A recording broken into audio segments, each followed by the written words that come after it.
Dr. Dave, I don't know your age, but I would love to know, is that something that we're all talking about in this space that at times has been traumatic for me? This creative space of whether it's the platform or the season of creation and trying to create a study, this process of isolation, being lonely, being by yourself.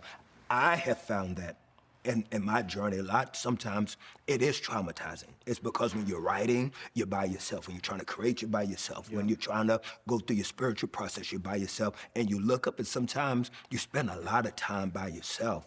How have y'all been able to manage? Because I've seen it to be traumatic for me at times. Have you found it to be traumatic for you sometimes in your life? Just that isolation that comes along with this. Sometimes you don't want it, but it is the reality of what it is. Yeah, I think I'm starting to love it.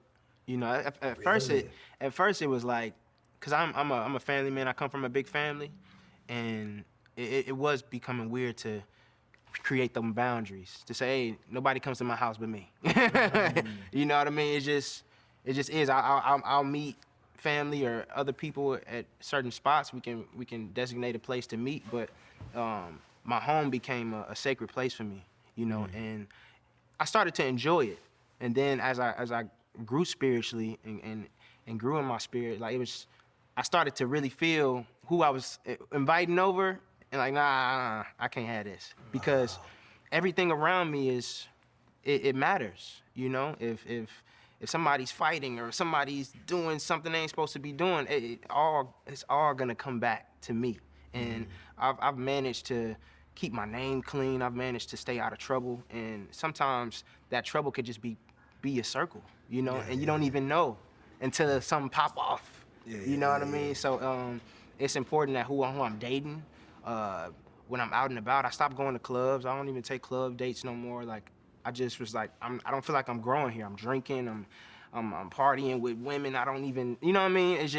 It became a space for me. I just felt like I was becoming stagnant. So I'm like, I only like to do stuff like this, or speak to the youth, or speak to my peers. And I just knew that was a sacrifice I needed to make, not only in my personal life, but my career, and just like, which helped my personal life, because I can actually sit here, we working, but it's like, man, I can actually come here and it's therapeutic. And I can go back home and be like, man, that was dope today.